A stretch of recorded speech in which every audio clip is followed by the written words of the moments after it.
112 क्या है? भारत के सभी 36 राज्यों व केंद्र शासित प्रदेशों में संकट में फंसे लोग 24 घंटे सातों दिन इस नंबर पर कॉल करके अग्निशमन दल, चिकित्सा दल या पुलिस से तत्काल सहायता प्राप्त कर सकते हैं। आप फिक्स्ड या मोबाइल फोन से 112 पर कॉल कर सकते हैं। यह आपातकालीन नंबर हर जगह निःशुल्क है। 112 ही क्यों, जबकि 100 तो पहले से ही इस्तेमाल में था? 112 एक विश्व स्तर पर मान्यता प्राप्त एकल आपातकालीन नंबर है जिसे अधिकांश यूरोपीय देशों और राष्ट्रमंडल देशों ने अपनाया है, और अमेरिका और कनाडा में इसे आपातकालीन नंबरों के रूप में नामित किया गया है। अधिकांश फोन हैंडसेट में आपातकालीन नंबर के रूप में 112 पहले से ही अंकित होता है, जिसे एक बटन दबाकर डायल किया जा सकता है। भारत में एकल आपातकालीन नंबर के उद्देश्य से ट्राई ने मई 2015 में यह नंबर आवंटित किया था। पैनिक बटन क्या होता है और इसका 112 से क्या संबंध है? भारत सरकार द्वारा प्रकाशित राजपत्र के अनुसार 1 जनवरी 2017 के बाद बेचे गए सभी स्मार्टफोन 1 अप्रैल 2017 से प्रभावी में पैनिक बटन की सुविधा होगी। स्मार्टफोन में यह बटन पावर बटन को लगातार 3 बार दबाने से सक्रिय होगा, जबकि फीचर फोन में यह बटन नंबर 5 या 9 को लगातार दबाने से सक्रिय होगा।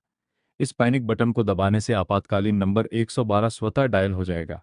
मैं आपातकालीन नंबर पर कब कॉल कर सकता हूँ? अगर आपको तुरंत फायर ब्रिगेड, एम्बुलेंस या पुलिस की ज़रूरत हो तो आप 112 या 100 पर कॉल कर सकते हैं। अगर कोई अत्यावश्यकता नहीं है तो बेहतर होगा कि आप स्थानीय फायर ब्रिगेड, अपने डॉक्टर कार्यालय समय के बाद आप आफ्टर आवर्स प्राइमरी केयर को कॉल कर सकते हैं या स्थानीय पुलिस को कॉल करें।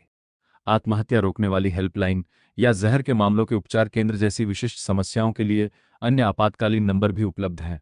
प्राकृतिक आपदा के दौरान सहायता मांगने का सबसे अच्छा तरीका क्या है? केवल तभी 112 पर कॉल करें जब बचाव कार्य आवश्यक हो या जीवन के लिए खतरा पैदा करने वाली स्थिति हो।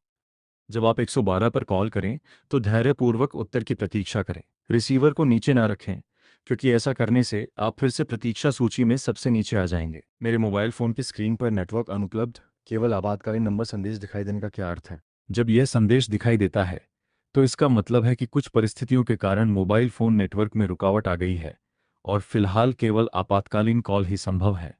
इसका यह मतलब बिल्कुल नहीं है कि आपका मोबाइल फ़ोन काम नहीं कर रहा है, इसलिए आपको 112 पर कॉल करना होगा। यदि मैं गलती से पैनिक बटन दबा दूं और यह बार बार 112 पर कॉल करूं तो मेरे खिलाफ क्या कार्रवाई की जा सकती है? सामान्यतः पुलिस कॉल सेंटर अन्य वास्तविक कॉल करने वालों के हित में संचालन में बाधा न डालने और इस सुविधा का विवेकपूर्ण उपयोग करने का विनम्र अनुरोध करता है।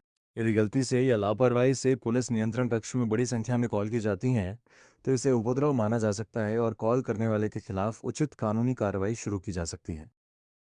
ये देखने के लिए कि 112 या 101 में से कौन सा वास्तव में काम करता है, जब सब कुछ ठीक हो तब मजाक करना। जब आपको किसी व्यक्ति का टेलीफोन नंबर या पता जैसे सामान्य जानकारी की आवश्यकता हो, क्योंकि आपने खुद को घर से बाहर लॉक कर लिया है और अब आप अपने घर में प्रवेश नहीं कर सकते।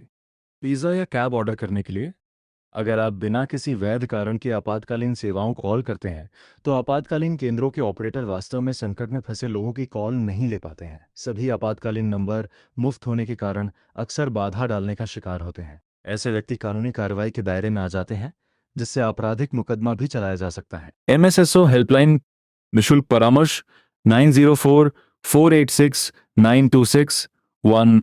शिकायत 9198010669।